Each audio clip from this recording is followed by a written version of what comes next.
Kaixo, ongi etorria, ekuazio ez linealak zeintzu diren jakin behar dugu behien soluzioak bilatzen hasi aurretik.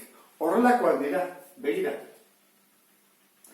Adibidez, hemen dugu, isa berbi, i berbi. Eta hemen, isa eta i ordenatuta daude, isa, i eta, baina bigarren mailakoak dira. Adibidez hemen, hau gehiago ezin dugu egin da, isa bidar i. Hemen, berbi, berbi, orduan, hauekin zer gertatzen da? Ba, ez da lehen bezala, edo ez dula soluziorik, edo soluzio bat, edo infinito soluzio. Egon daitezke beste aukera batzuk. Pentsa ezagun, hau bale bada grafikoa, bat datorla hemendik. Eta bestea, adibidez, hemendik. Zenbat soluzioa moriateke? Bi. Egon daitezke, bi. Baina gerta daitezke gehiago egotea ere, bai. Orduan, hauekin erne nola aurkitzen diren soluzioak. Biru metodo ditugu, eta adibidez olakotan, ez genuke ere abili laburtze metodoa.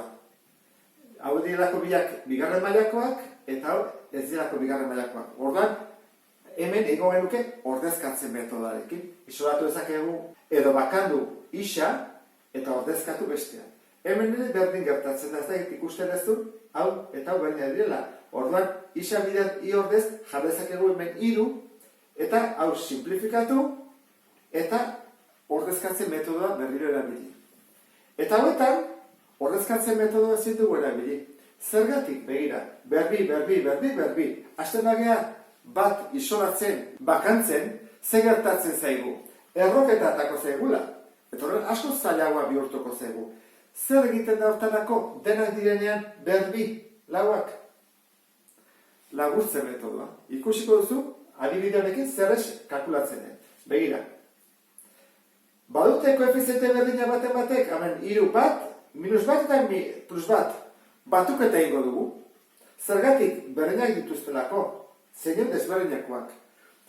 Bestela, hau ez bazen berdina, egin dezakegu hau bider iru dena, izateko iru eta iru. Baina hemen, bada minus eta bestela plus. Egiten dugu batuketa. Koefiziente berdina dutelako. Egiten badu berdina, begira ze gertatzen den. Iru gehi bat, lau.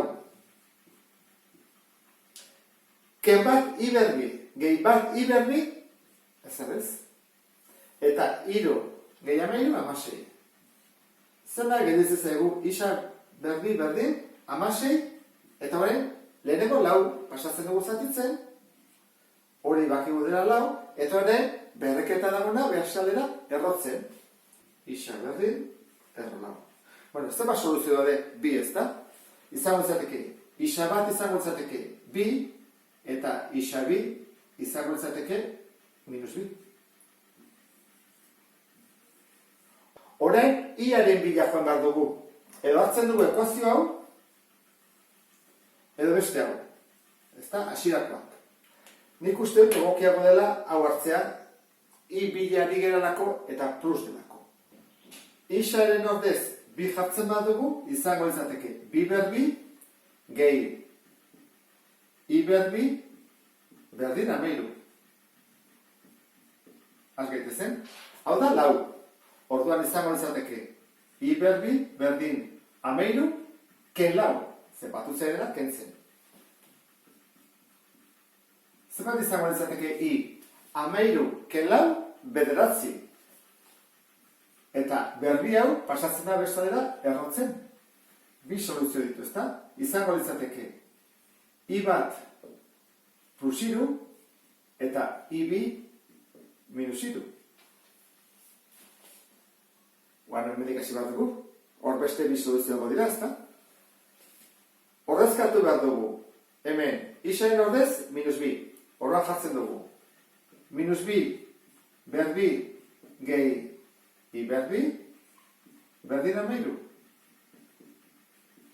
Hau zen bada, plus lau. Orduan, lego berdina da. Amairu. Eta plus lau, kentzen pasatzen da, ken lau, i berdin, berdin. Horren, bi soluzioak izango dira. I iru, eta i lau, minus iru. Horrein, lau soluzioak jarri beharko ditugu. Isa bat denean bi, i bat, da 3. Eta beste aukera bat da, isa bi denean bi, ibi da -3. Ja, bi soluzio desberdin dugu.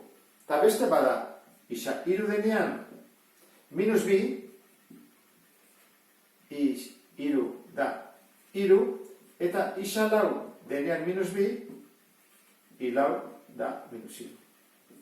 Lau soluzio mota daude. Ikusten duzu, birekin bi soluzio daude, eta -2ekin beste bi soluzio. Baldin badira horrelako sistemak, ez dagoenean ez arrazionalizaziorik eta ez irrazionalak, orduan nahiko erresa da. Ez dugulako konprobatu behar benetan soluzioak diren edo ez. Baina hauetan adibidez, bai konprobatu behar da, ea aurkitu ditugun soluzioak benetan sistemaren soluzioak diren edo ez. Eta ulertu duzulakoan, praktikatzen hasiko gara. Beste bat arte. Agur?